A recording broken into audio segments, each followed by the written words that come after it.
Well, I think if we look at this year alone, if you start to Google the arrests made in 2017, whether you're talking about child pornography or trafficking or whatever the case may be, I think it was in February 1st, there were like 494 arrests out of a sting that they did out of LA. There have been multiple huge ones this year, and within that, I mean, there's university presidents and college professors and pastors and law enforcement. Congressmen, judges. Government officials. I even knew a news person at one time out of another state, you know, that I would see regularly. So, I mean, I think it's who you don't expect it to be. It's just your average, everyday male, middle-aged, more than likely, white, more than likely, educated, more than likely. And so I think that is a surprise, because you want to think that someone who is a purchaser of sex is a deviant.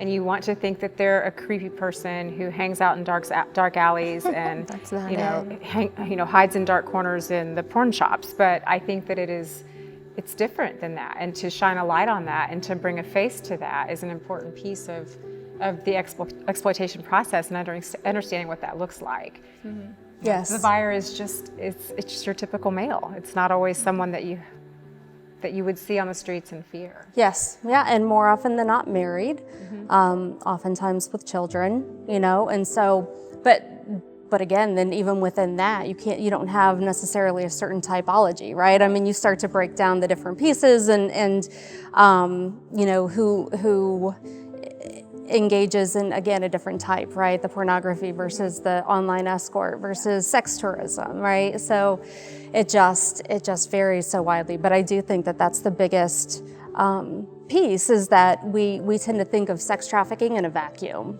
And it's like this creepy guy living in his mom's basement or standing on a street corner that snatches somebody, you know, and it's not.